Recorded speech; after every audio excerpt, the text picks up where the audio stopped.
On the next episode of Behind the Brand, we are highlighting Duane Nunnally, who is a father, a singer, a brother, a soldier, and husband of 30 years, who is also my father.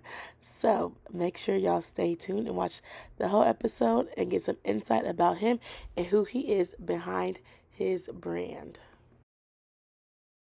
Hey y'all, welcome back to my channel. My name is Alieshia. If you did not know, I'll be interviewing my father today. What is it called? Like the patriarch or something of the family? The monarch, the patriarch. Yes. The patriarch, the monarch is the woman. No, the matriarch is the woman. The monarch is the king. Okay. and the patriarch is the parental, yeah. Yes. So this is my father. I'll be interviewing him today. Make sure you like, comment, and subscribe. This is another episode, but it's like behind the brand. This will be behind his brand because technically he don't got no business, but I just want to interview him anyways, you know what I'm saying? So, yes. Would you like to introduce yourself? I am Duane Nunnally. My wife is Nora, but I got my daughter here and my son. That's really my brand, you know. I invest in my kids, but I'm Duane Nunnally. You have another son? Yeah, I do have a son named Duane Jr. too. So I got 3 kids and a wife, and you know, a lot of nieces and nephews and cousins on her side and my side. But I am Duane, and I'm one who wants to bring the best out. I want to bring the best out. Whatever is in a person, whatever God has blessed them with, I want to see them take that talent, take that gift, take that whatever they have, and work at it to the perfected. I want them to fulfill their purpose here on earth. I'm an elder in the church, and you know, I'm a songwriter. I like to write songs and I sing songs. I haven't struck big yet, but hey, hold on, it's coming. It's coming. The big day is coming. But hey, I'm Duane Nunnally. Yes, thank you for that introduction, lovely introduction. You went to my next question, so we'll go to the next question. What's the next question? Who was Duane Nunnally? And so I just like introduce yourself, but okay. Yeah, it's okay. It's okay. But yes, he's the oldest of like 7, 6. Oldest boy. Oldest boy, that's true. So I thought, let me bring my dad on to interview him, you know what I'm saying? So, did you always know that you wanted to be an entrepreneur, / did you always know you wanted to have a brand? Yes. I always knew I wanted to be, I didn't want to be mediocre. I didn't want to be a failure. I wanted to be successful. I used to write down how much money I was going to have, and it was $226,672,000,000.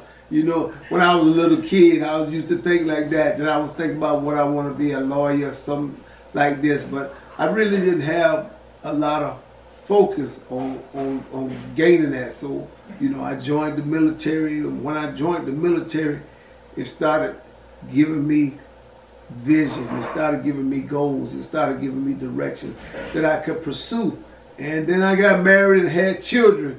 So that kind of turned me around to where I really had to be focused, because I didn't want to bring children in the world and just leave them out there or just leave them to fend on their own. But I wanted them to have somebody behind them, you know, somebody to kind of hold them up as much as possible. So I did know I wanted to be more than just somebody who came to work from 9 to 5 and went home and closed the door. I wanted to create something. I wanted to leave a legacy. Yes, so you went into the next one as well. So wow, I'm always ahead of you.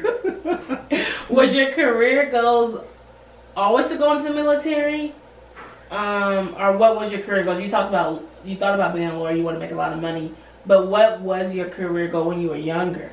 Yeah, when I was young, I used to watch Perry Mason all the time, and I loved Perry Mason, and I also used to watch some of the soap operas, Ryan's Hope, Dynasty, some of those soap operas, and I always identified as the man on there who was kind of always together.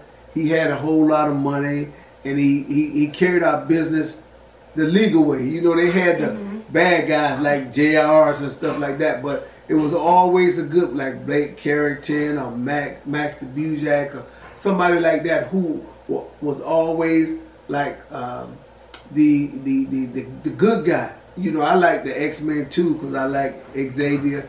You know how he takes all the kids and tries to teach them how to use it. He created a school, so that was more like me. I saw myself in that as I grew up, you know, and came through, started getting a job working at a restaurant. I said, man, this ain't gonna work it out. And going to school, I didn't really want to put a lot of money on my parents to pay for school tuition, so I joined the military. And even in the military, it was rough. It was rough in the military. It was, whew, I mean, it was a lot of, I would say, prejudice or racism.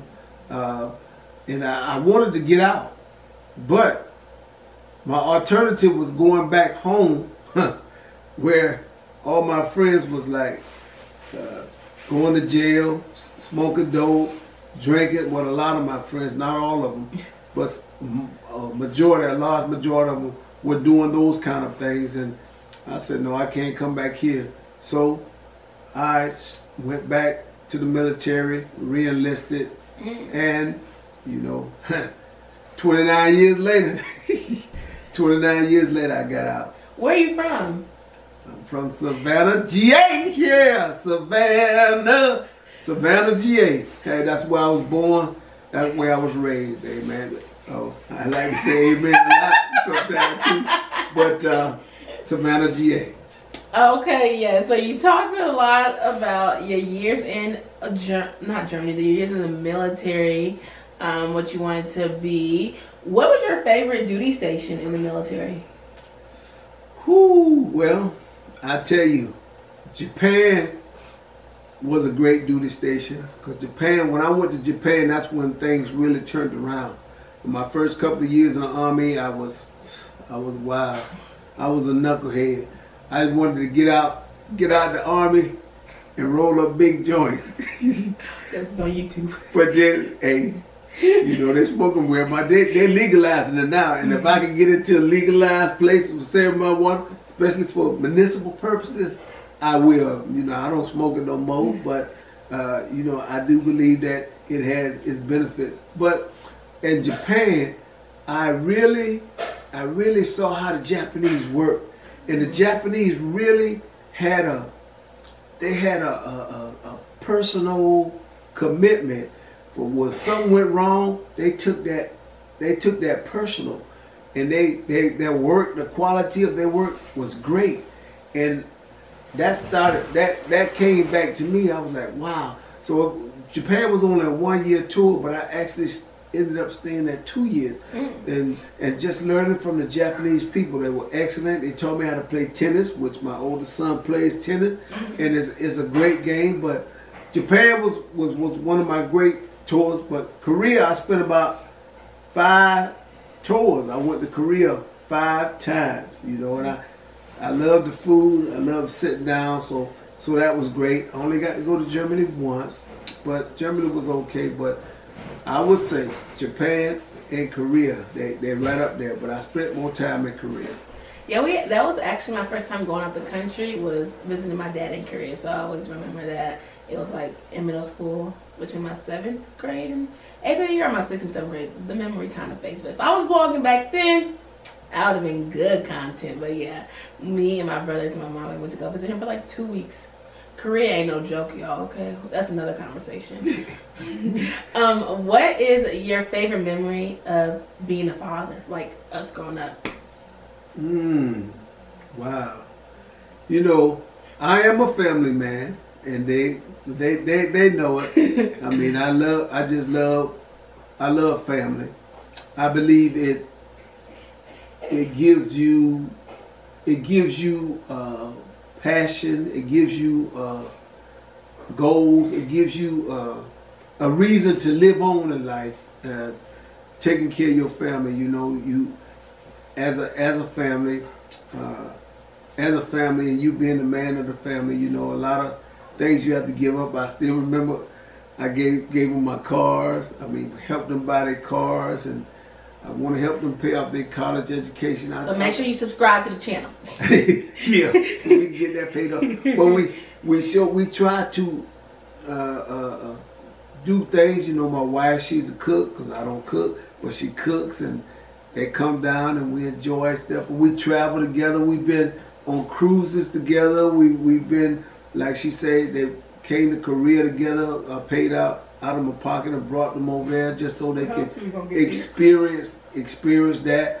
We are planning to go to Vegas, but you know, we don't know when that's happening. Yeah, it'll be soon. But we went. You know, I'm from Georgia, so I take my family to Georgia, and my dad is from Delaware, so we take the family to Delaware. My wife is from Davenport, so we go to Davenport as a family. But you know, being a family, and what's my greatest memory? It's so many. I just love, and I'm thankful that they're here with me today, and I can still call them and talk with them and investing in my family, because my greatest memories, I hope, are ahead, because I'm looking for some grandkids. Not too much. This is your grandbaby right here. Where? The YouTube channel. Better watch it. But you know, I just love family, so I'm into creating memories for the family. So I have so many of them, and I'm waiting to create so many more. Yes. You know, when you grow up, well, like, we grow up military, but you know, like, when you be growing up and you be traveling and doing, like, Christmas and family, and you go and you see family, my dad calls those vacations. I don't call those vacations. He like family vacations. We are visiting family. Like, that is not family vacation. We're not going to, like, Disney World. We're not going to, like, I don't know, the North Pole, like whatever. He'd be like, oh yeah, visiting family. You've been a lot of places. We went to Delaware, Georgia, and Iowa. Them are the states. So that's what the black people do. They're like, oh yeah, we visiting, we going on vacation. No, we visiting family. That's what we doing. So that kind of leads me into the next question. What is the legacy you want to leave when you leave this earth? My family is a big part. I want to leave a legacy of family, fellowship, fun, faith. You know, we have to have the faith in God, because I do believe I've come this far by faith. And you know, just holding on and believing what God say, and learning as much as His Word as I can, and trying to get that into my kids. I believe that has really made a difference in my life. When I was young, and I've been in church all my life, but the church wasn't in me. But when I started really getting the Word, and my son, my middle son, Tony, he really was reading books. But it was one book, and I tell you, I believe this book is so good. And it teaches you that, it tells you that if you read the book of Proverbs for a year, 2 years, 3 years, every month, it's 31 books. It's 31 books in Proverbs. So every day read a book. But just reading that book kind of builds your wisdom. And we might have read the book. I remember I used to wake them up in the morning. We read the book almost 5, 6 years in a row. But I want to leave that legacy of faith for sure. And I want to leave that legacy of family. That family is important. But at the same time, when we talk about family, you know, we got our church family, we got our community family, we have our blood family, and then we have strangers who become family. So we can't forget that, and that's deeply rooted into that biblical perspective. And we want to have fun, fellowship and fun. We want to have fun because, you know, in church, we grew up and, you know, your mom pinched you and stuff and coming like that. But I know I didn't want to. I wanted my kids to have fun in church. I wanted them to, as much fun as possible. I mean, and that's not letting them go around and get drunk and do the crazy stuff. But that was, you know, I remember as a youth minister, we went to wrestling. We went to a lot of different events that were made possible by my military connection and the church connection and stuff like that. And the kids actually had fun. You know, I worked with this lady and she took the girls and they did spas. A little young girl, because she was, you always doing stuff with the boys, you don't do nothing for us. But you know, we did stuff like that. We did the flag football, but we tried to keep it faith-based.